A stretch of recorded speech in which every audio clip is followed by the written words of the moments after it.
How to upload landscape video on Instagram Reel.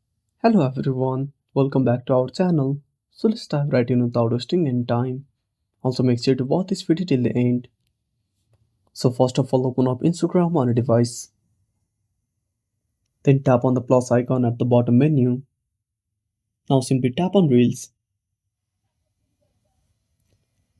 Now select the landscape video. Now tap on the video.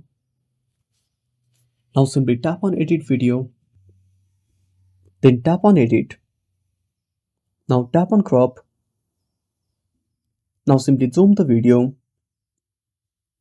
Now the next option is you can simply rotate the video. Simply zoom out.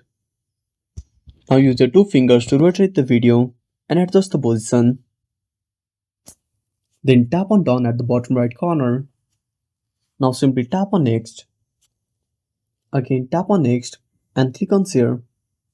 And that's it. Thanks for watching. Make sure to subscribe our channel and hit the bell icon. See you in the next video.